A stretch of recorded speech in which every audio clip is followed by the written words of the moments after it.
Hello, welcome to my another vlog. ಇದು valentine's day evening. ಎಷ್ಟು snow ಆಗಿತ್ತು, ಎಷ್ಟು ಚಂದ ಕಾಣತ್ತಿದ್ದು ಮನಿ ಎಲ್ಲ. ಒಂದೇ ದಿನ ಇದು ಹಿಂಗೆ ಕಾಣತ್ತಿತ್ತು ಐಸ್. ನೆಕ್ಸ್ಟ್ ಡೇ ಮಾರ್ನಿಂಗ್ ಸ್ವಲ್ಪ ಸನ್ ಕಾಣತ್ತಿತ್ತು, ಅದ್ರ ಗಿಡದ ಮೇಲೆಲ್ಲ ಐಸ್ ಇನ್ನೂ ಕುಂತಿತ್ತು. ಕೆಳಗೆ ಸಣ್ಣ ಹುಡುಗರು ಆಟ ಆಡತ್ತಿದ್ರು. ನಾನು ಮ್ಯಾಲಿರೋದಕ್ಕೆ ವ್ಯೂ ಮಸ್ತ್ ಕಾಣಕತ್ತಿತ್ತು.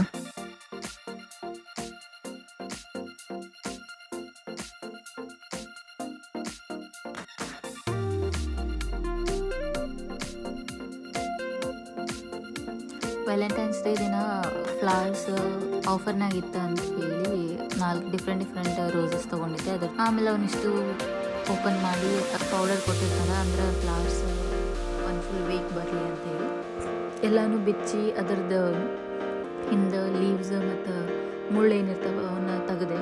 ಇಷ್ಟು ಚಂದ ಇದ್ವು ಅವು. ಅಷ್ಟೊಂದು ಫುಲ್ ಬೊಕೆ ಆಗಿತ್ತು. ಇದಿಷ್ಟಕ್ಕೂ ಸೇರಿ 7 ಆಯಿತು. ಅದೇ ನಾನು ಒಂದು ಫುಲ್ ದೊಡ್ಡ ಬೊಕೆ ತೊಗೊಂಡಿದ್ದೆ 15-20 ಆಗ್ತಿತ್ತು. ಇಷ್ಟು ಹೂವು ಬರ್ತಿರ್ಲಿಲ್ಲ, ಸೊ ನಾನು ಸಪ್ರೇಟ್ ತೊಗೊಂಡಿದ್ದೆ. ಚಲೋ ಆಯಿತು. ಆಮೇಲೆ ಇದು ವ್ಯಾಲೆಂಟೈನ್ಸ್ ಡೇ ದಿನ ಸಿಕ್ಕಿದ್ದು ಇನ್ನೂ ಚಲೋ ಆಯಿತು. ಸೊ ಫುಲ್ ಈವ್ನಿಂಗ್ ಅರ್ಧ ತಾಸು ಇದ್ದ ಕೆಲಸ ಆಯಿತು. ಬಟ್ ಚಲೋ ಅನ್ಸಾತಿತ್ತು. ಹೂವು ನೋಡೋದು, ಅದರದ್ದು ಲೀವ್ಸ್ ಎಲ್ಲ ತೆಗೆದು ಅರೇಂಜ್ ಮಾಡೋದು. ಇವನ್ನ ಹಿಂಗೆ ಒಂದು ದೊಡ್ಡದು ಫ್ಲವರ್ ವೇಸ್ ಒಳಗೆ ಹಾಕಿದೆ. ಬಟ್ ಅದು ಫ್ಲವರ್ ವೇಸ್ ಸಾಕಾಗಲಿಲ್ಲ, ಅದಕ್ಕೆ ಮತ್ತೆ ಅವನ್ನ ಸಪ್ರೇಟ್ ಮಾಡಿದೆ. ದೊಡ್ಡದ್ರೊಳಗೆ ಎಷ್ಟಾಗ್ತಿತ್ತು ಅಷ್ಟು ಹೂ ಮೇಲೆ ಉಳಿದಿರೋದನ್ನು ಸಣ್ಣದೊಂದು ಗ್ಲಾಸ್ ಬಾಟಲ್ ಟೈಪ್ ಇತ್ತು, ಅದಕ್ಕೆ ಸಣ್ಣದು ಮಾಡಿಕೊಂಡು ಅದನ್ನು ವಾಸ್ ಜೊತೆ ಯೂಸ್ ಮಾಡಿಕೊಂಡು.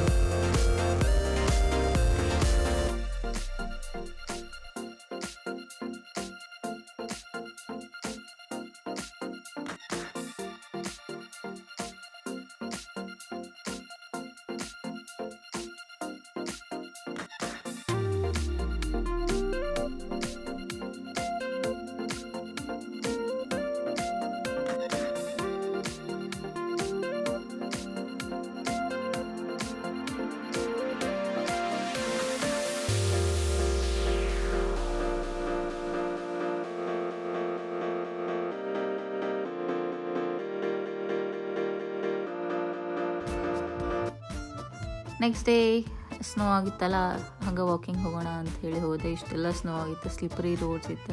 ಬಟ್ ಇನ್ನೂ ಸ್ನೋ ಆಗತ್ತಿತ್ತು, ಸೊ ಚಂದಿತ್ತು. ಫೀಲಿಂಗ್ ಮಾತ್ರ ಮಸ್ತ್ ಇತ್ತು, ಆದರೆ ಕಾಲು ಜರಿ ಆಗ್ತಿದ್ವು. ಆಮೇಲೆ ಗ್ರೋಸರೀಸ್ ತೊಗೊಂಬಂದೆ. ಭಾಳ ಥಂಡಿ ಇತ್ತು, ಆದ್ರೆ ನೋಡೋಕೆ ಮಾತ್ರ ಸೂಪರ್ ವ್ಯೂ ಇತ್ತು ಮ್ಯಾಲಿಂದ. ಇದು ಸ್ವಲ್ಪ ಸಣ್ಣ ಬಂದಾಗ ಸ್ನೋ ಕರಗಾತಿತ್ತು.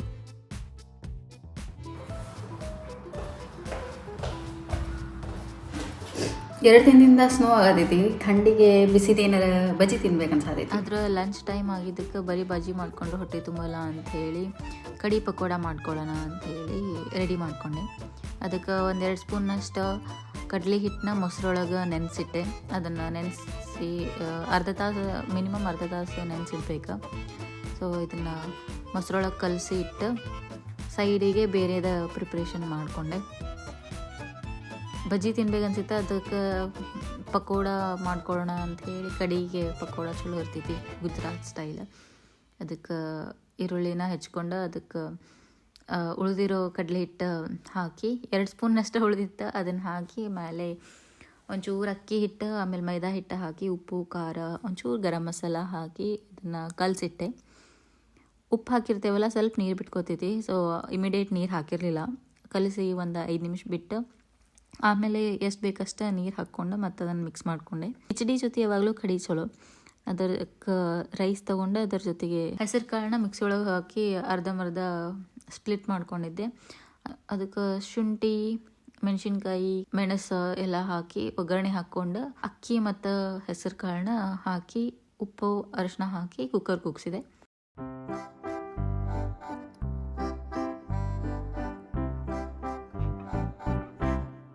ಅದಾದಮೇಲೆ ಕಡಿದ ಒಗ್ಗರಣೆ ಹಾಕ್ಕೊಂಡೆ. ಈರುಳ್ಳಿ, ಕೆಂಪು ಮೆಣಸಿನ್ಕಾಯಿ, ಹವೀಜ್ ಕಾಳು ಮೇನ್ ಹಾಕ್ಬೇಕು.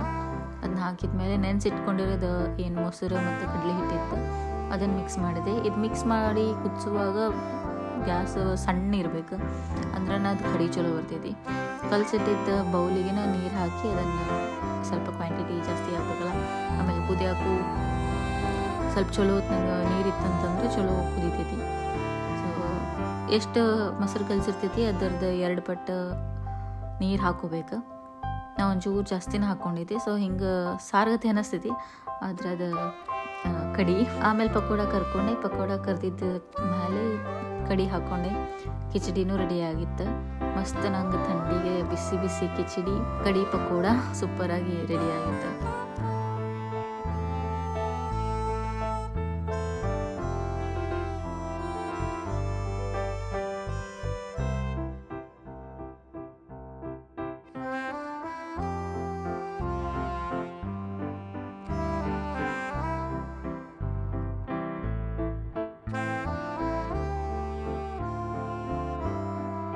ಕಿಚಡಿಗಿಂತ ನನಗೆ ಕಡಿ ಮತ್ತು ಪಕೋಡ ಕಾಂಬಿನೇಷನ್ ಭಾಳ ಸೇರ್ತು.